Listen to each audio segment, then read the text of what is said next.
Good morning students, myself Naren sir. My YouTube channel is biology with Narendra sir.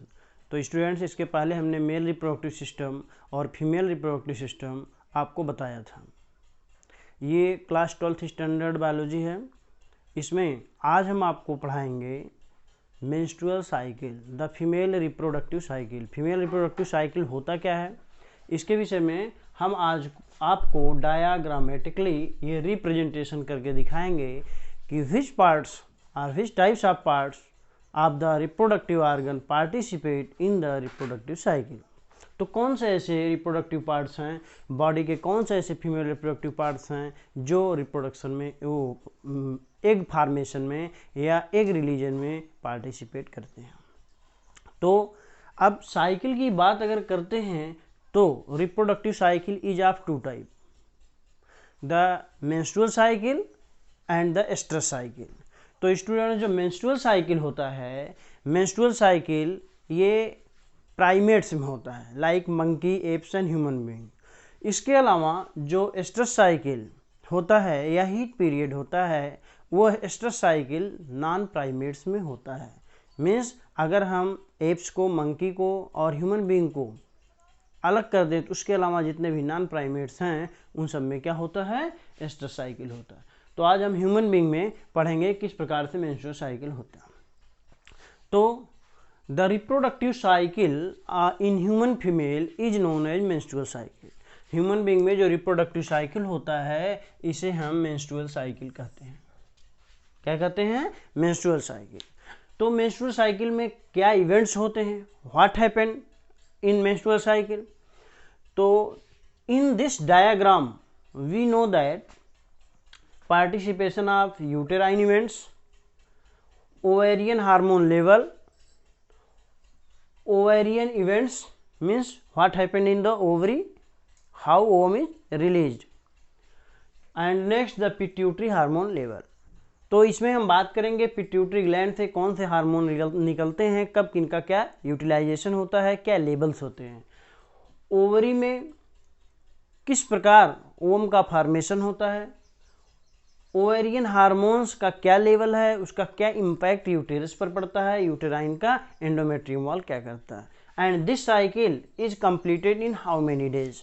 तो आप यहाँ पर देख रहे हैं menstrual cycle complete from 1 to 28 और 29 days in female reproductive cycle. तो फीमेल रिप्रोडक्टिव साइकिल या मेंस्ट्रुअल साइकिल में टोटल कंप्लीट साइकिल होती है 28 डेज में। In initial condition of the menstrual cycle, that is menses, means when sperm and ova are not fertilized, at that time the endometrium wall ruptured and break down the capillaries, at that time release the blood with the help of vaginal orifice. This is known as menstruation or bleeding phase or weeping of estrus. Then menstruation start from 1 to 5 days.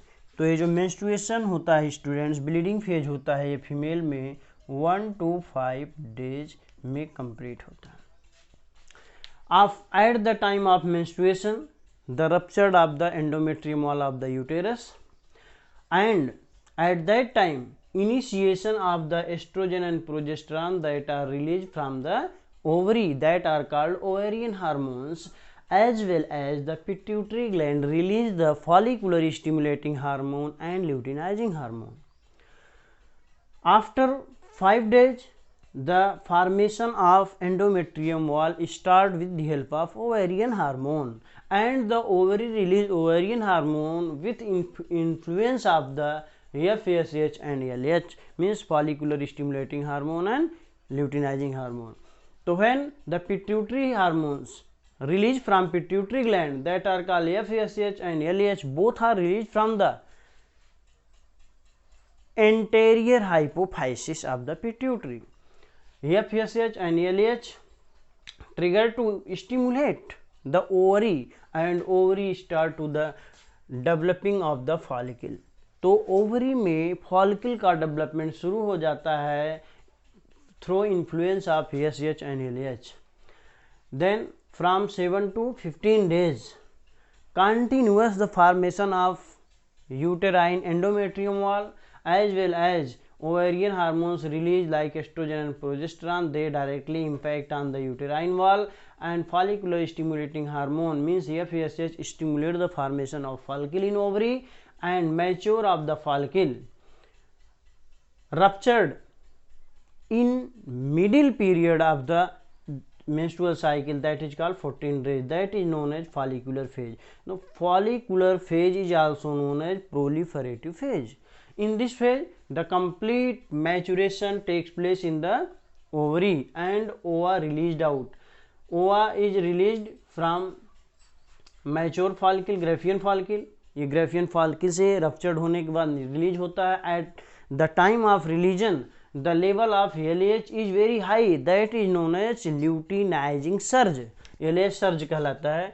Then ovum is released out and this process is called ovulation. इस process को हम ovulation कहते हैं. तो ovulation takes place between 14 to 15 days.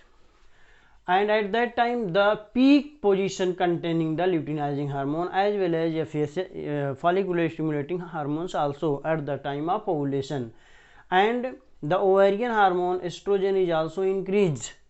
This level of estrogen is also increased and complete formation of the endometrium wall. After releasing of the ovum, the graphian follicle developed into corpus luteum. उसके बाद ovarian follicle जो होता है, Graafian follicle जो है, ये corpus luteum में change हो जाता है. At that time the corpus luteum secrete the progesterone that increase the level of progesterone hormone. तो प्रोजेस्टेरॉन हार्मोन का लेवल आप देख रहे हैं यहाँ पे इंक्रीज कर रहा है. और at that time the decrease the estrogen level, estrogen का लेवल यहाँ घट रहा है. Developing the corpus luteum release the progesterone that play an important role in luteal phase, that is called secretory phase, for completely formation of the endometrium wall. If from 15 to 21 days ovum come in contact of sperm, at that time the chances of pregnancy will be done. Means जब ovum release होता है उसी समय 14 to 21 days में after in sexual intercourses if come in contact of sperm the fertilization is completed and the zygote implant in the uterus. Uterus also will be prepare for receiving the zygote. But in case of fertilization not takes place, अभी तो हमने बताया fertilisation जैसे ही complete होता है zygote बनता है, this cycle stop, menstrual cycle stop हो जाती है, अगली मेंस्ट्रुअल साइकिल नहीं चलती है. तो मेंस्ट्रुअल साइकिल स्टॉप होना it mean it provide the indication of pregnancy. लेकिन इट इज़ नॉट क्लियर, जरूरी नहीं है कि मेंस्ट्रुअल साइकिल स्टॉप हो जाए तो प्रेगनेंसी हो सकती है. प्रेगनेंसी न होने के और कारण हो सकते हैं, वो मेंस्ट्रुअल फ्लो न होने के और कारण हो सकते हैं. Not only pregnancy, like stress period, वो कभी तनाव में हो, किसी टेंशन के कारण कंप्लीट डाइट ना मिलता हो, पुअरिटी हो, पुअर हेल्थ हो, तो उस कंडीशन में भी क्या होता है कि मेंस्ट्रुअल साइकिल स्टॉप हो जाता है. तो बस most in cases when pregnancy stop it is the indication of the pregnancy. Menstrual stop होने का मतलब प्रेगनेंसी होती है. अब यहाँ पर अगर प्रेगनेंसी कंप्लीट हो गई तो उस समय प्रोजेस्टेरॉन का लेवल हाई अप हो जाता है और after period of time developing the corpus luteum regressing the corpus luteum में धीरे धीरे रप्चर्ड होने लगता है, फिनिश होने लगता है. When the zygote come in contact with the uterine wall, at that time the placenta also release the progesterone level in the blood of the female. At that time the progesterone level is increase in the blood of the human female. But in the absence of fertilization, अगर fertilization नहीं होता है तो with in period of time wait and watch करने के बाद egg denatured होने लगते हैं. यूटेराइन वाइल यूटेरस की जो इनर वाल होती है endometrium, that is called uterine वाल, ये भी डिनेचर्ड होने लगती है और धीरे धीरे ब्रेक होने लगती है, टूटने लगती है. और फिर उस समय जब प्रेगनेंसी नहीं होती, फर्टिलाइजेशन नहीं होता, फिर अगली साइकिल स्टार्ट होने से पहले ही ये लेवल FSH का फॉल डाउन होता है. LH जो सर्ज था बहुत हाई, अब धीरे धीरे ल्यूटिनाइजिंग हार्मोन भी फॉल डाउन होता है, प्रोजेस्टेरॉन का लेवल घटता है, एस्ट्रोजन मीन्स सब कुछ. and after period of time the uterine wall means endometrium wall ruptured and next menstrual cycle also will be start continuous. This cycle is known as menstrual cycle. तो students इस प्रकार से ये cycle continuous चलती रहती है। यदि pregnancy आती है तो ये चेक हो जाती है तब तक जब तक प्रेगनेंसी फिनिश नहीं हो जाती। चाइल्ड बर्थ होता है, चाइल्ड बर्थ के बाद भी माँ जब तक बच्चे को दूध पिलाती है मैक्सिमम 6 to 8 मंथ ये साइकिल स्टॉप रहती है। तो ये रिप्रोडक्टिव साइकिल फीमेल में है। इसमें सबसे इम्पॉर्टेंट रोल किसका है? यूटेराइन इवेंट्स जब चलता है तो इसमें हार्मोन्स का, ovarian hormones are released with the influence of the pituitary hormone that trigger the ovary। तो पिट्यूटरी हार्मोन अपना इम्पैक्ट ओवरी पे डालते हैं तो ओवेरियन हार्मोन रिलीज होते हैं। ओवेरियन हार्मोन होते हैं estrogen progesterone that is called female reproductive hormones और ये हार्मोन्स का इम्पैक्ट पड़ता है यूटेरस पर। तो इस प्रकार से कंप्लीट साइकिल चलती रहती है। इसमें मोस्टली 4 इंपॉर्टेंट फेज हैं। First is the menstruation phase that is called bleeding phase. It is start from 1 to 5 days। After that the follicular phase. The follicular phase में प्रोलिफरेटिव फेज में follicle का development होने लगता है and in middle of the cycle the ovum is released out that is called ovulation। after ovulation the luteal phase start। the secretory phase होता है जिसमें uterus की वाल डेवलप होती है, इनर वाल, और साथ ही साथ उसमें ग्लैंड्स होते हैं जो कुछ म्यूकस सब्सटेंस निकालते हैं जिसको हम क्या कहते हैं? मिल्की स्लज या मिल्की सब्सटेंसेस। तो ये निकलते रहते हैं that prepare for the receiving the zygote. तो इम्प्लांट करने के लिए, और जैसे ही आके जाइगोट इम्प्लांट होता है that process is called implantation, उसे हम इम्प्लांटेशन कहते हैं। और if pregnancy is not completed eight that time the next cycle also will B start and the total events continuously repeated again and again. ये cycle चलती रहती है। तो स्टूडेंट्स ये इंपॉर्टेंट साइकिल है फीमेल रिप्रोडक्शन के लिए। फीमेल में जब तक ये साइकिल कंप्लीट नहीं होती तब तक प्रेगनेंसी की चांसेस नहीं होते हैं। तो इसमें आज हमने डायग्रामेटिक रिप्रेजेंटेशन किया various event during menstrual cycle, क्या क्या घटनाएं घटी। तो अगर क्वेश्चन आता है what do mean by reproductive cycle, what are the events takes place in this cycle, तो आप रिप्रोडक्टिव साइकिल क्या होता है आप बता सकते हैं। The reproductive cycle is also known as menstrual cycle in female. Only this types of cycle takes place in the primates only. तो ये 4 steps होते हैं, 4 events होते हैं। First is the menstruation phase that is called bleeding phase, it initiate 1 to 5। after that follicular phase that is called proliferative phase, इसमें mature होता है ovum follicular के अंदर ग्रेफियन फॉलिकल में। आफ्टर दैट ल्यूटियल फेज होता है, इसमें uterus का वेल मेंटेनेंस होता है, डेवलपमेंट होता है। और लास्ट में जब प्रेगनेंसी नहीं चेक होती है तो उस समय क्या होता है? नेक्स्ट साइकिल पुनः स्टार्ट हो जाती है, अगेन एंड अगेन चलती रहती है। चलिए स्टूडेंट्स, तो ये साइकिल आपकी कंप्लीट हो गई। अब इसमें हम कुछ एबनॉर्मलिटीज़ आपको बताने चल रहे हैं कि साइकिल में कभी कभी न होने के क्या कारण हो सकते हैं या कुछ समस्याएं आती हैं, तो वे टर्म क्या हैं हम आपको बताने चल रहे हैं। That is called abnormalities of menstruation. कुछ एबनॉर्मलिटीज़ आती हैं, abnormalities in menstruation। मेंस्ट्रुएशन में कुछ एबनॉर्मलिटीज़ होती हैं। वो एबनॉर्मलिटीज़ क्या हैं? जैसे हम बात करते हैं एमीनोरिया।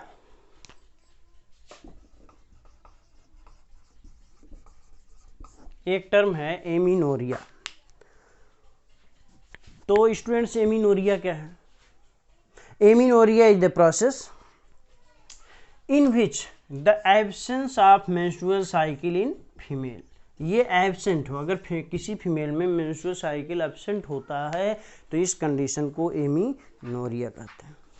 तो there is the absence of menstrual cycle, menstrual cycle हो ही ना, that is called amenorrhoea. And next है मीनोरेजिया।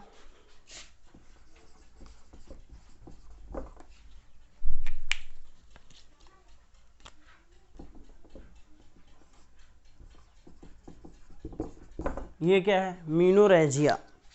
तो स्टूडेंट्स मीनोरेजिया या इसको हम कह सकते हैं मीनोर HGI, ठीक है। ये क्या है मीनोरेजिया?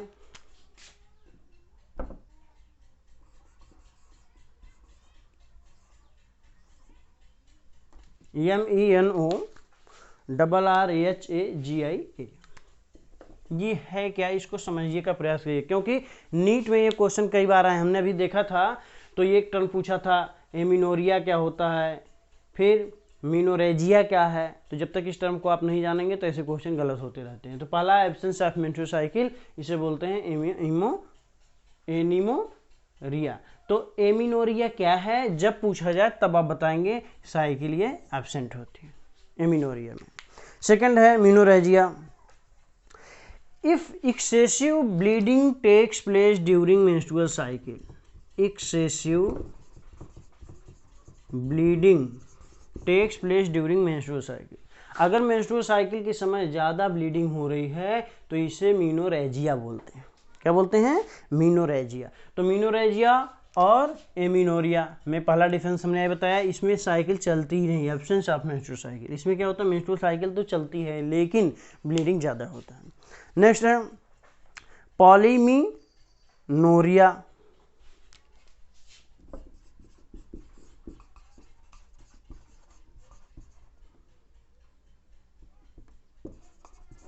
पॉलीमिनोरिया,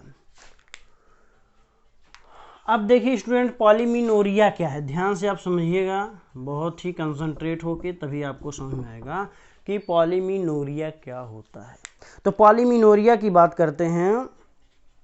अगर पॉलीमिनोरिया मीन्स 1 से 1 to 28 डेज की साइकिल चलती है तो ये फ्रीक्वेंट साइकिल होती है। इसी के बीच में 2 बार आ जाए, अगर मेंस्ट्रुअल फ्लो 2 टाइम हो जाए तो इसे हम बोलते हैं पॉलीमिनोरिया। ओके, नेक्स्ट है ऑलिगोमिनोरिया। ये क्या है?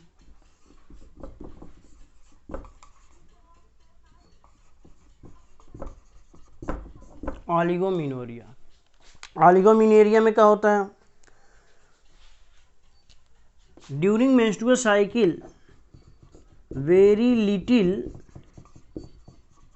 Blood is pass out. Menstrual cycle के समय थोड़ा सा ब्लड रिलीज हो, थोड़ा थोड़ा हो, तो उसे हम क्या कहते हैं? ऑलिगोमिनोरिया। नेक्स्ट है डिस्मेनोरिया। ये क्या है स्टूडेंट्स? डिस्मेनोरिया, डिस्मेनोरिया में है irregular menstrual cycle with pain, irregular menstrual cycle with pain। अगर दर्द के साथ और इरेगुलर मतलब क्लियर ही नहीं हो कि कंटिन्यूअस मेंस्ट्रुअल साइकिल अपने सीक्वेंशियल अरेंजमेंट के साथ चले, तो इसमें होता क्या है, डिस्मेनोरिया में इरेगुलर हो जाती है मेंस्ट्रुअल साइकिल, और जब भी होता है तो बहुत पेन होता है फीमेल में, तो इसे बोलते हैं स्टूडेंट डिस्मेनोरिया। और ऑलिगोमेनोरिया में हमने आपको बताया मेंस्ट्रुअल साइकिल के स्टार्टिंग के समय लेस अमाउंट में ब्लड फ्लो आउट होता है। फिर आपको पॉलीमेनोरिया में हमने बताया कि एक ही समय में 2 टाइम्स कंटिन्यूअस रिपीट हो जाए क्या, मेंस्ट्रुएशन। तो हमने इसमें बताया था यह कंडीशन ऐसा होता है, ये फ्रीक्वेंट म्यूटेशन होता है मेंस्ट्रुएशन, इसमें फ्रीक्वेंट में क्या होता है, मेंस्ट्रुएशन। फ्रीक्वेंट मेंस्ट्रुएशन का मतलब होता है the normal 28 days period between the successive menstruation it is also reduced. तो जो सक्सेसिव मेंस्ट्रुएशन होता है वो रिड्यूस्ड हो जाता है, कम समय में कंप्लीट हो जाता है, तो ये होता है पॉलीमिनोरिया। तो ये मीनोरेजिया क्या है, एक्सेसिव ब्लीडिंग। ये है एमिनोरिया क्या है, एब्सेंस ऑफ मेंस्ट्रुएशन। तो इस टर्म को आपको जानना बहुत जरूरी है if you are interested for cracking the NEET exam. अगर आप नीट एग्जाम के क्रैकिंग के लिए अभी से फोकस हो रहे हैं, अपने आप को प्रिपेयर कर रहे हैं, तो ये छोटे छोटे टर्म्स को आपको जानना जरूरी होगा। जिसकी इस प्रकार की तैयारी जिस स्टूडेंट की होगी, नो डाउट उसका फ्यूचर ब्राइट है, और आने वाले समय में वो स्टूडेंट्स बहुत ही कॉन्फिडेंस के साथ प्रिपरेशन कर रहा है और बहुत ही एक्साइटमेंट पैशनेबल ढंग से वो इस पढ़ाई को कर रहा है, जिससे आने वाले समय में वो एग्ज़ाम को क्रैक कर लेगा। तो इस प्रकार से हमें ये जानना होगा, जो छोटे छोटे ऐसे टर्म्स आते हैं, इन टर्म्स को बायोलॉजी में बहुत ही इंपॉर्टेंस दिया जाता है। क्यों? क्योंकि यहीं से क्वेश्चंस होते हैं, सीधे सीधे क्वेश्चन नहीं होंगे मेंस्ट्रुएशन क्या, मेंस्ट्रुअल फ्लो क्या, कौन हार्मोन आता है, कौन क्या करता है, इसमें तो टर्मिनोलॉजी डाल दिया जाता है। जैसे अभी हमने बताया कि एबनॉर्मलिटीज इन मेंस्ट्रुएशन, तो आप इसको एकदम दिमाग में बैठा लीजिए। Amenorrhoea means absence of menstrual cycle, menorrhagia means excessive bleeding at the time of menstruation, polymenorrhoea means क्या होते हैं, इनकी जो फ्रीक्वेंसी होती है वो बढ़ जाती है एक महीने में, ये रिड्यूस्ड साइकिल चलती है। नेक्स्ट होता है ऑलिगोमेनोरिया में very little blood is release out at the time of menstrual flow.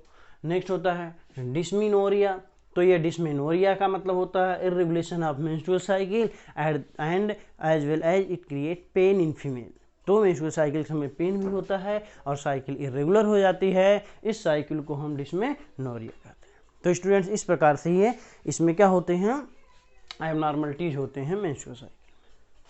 तो कैसा लगा वीडियो, अगर अच्छा लगा हो तो आप इसको कमेंट और लाइक ज़रूर करें, साथ ही साथ हमारे अगर चैनल को पहली बार देख रहे हो तो उसको सब्सक्राइब करें, बेल आइकन दबाना ना भूलें।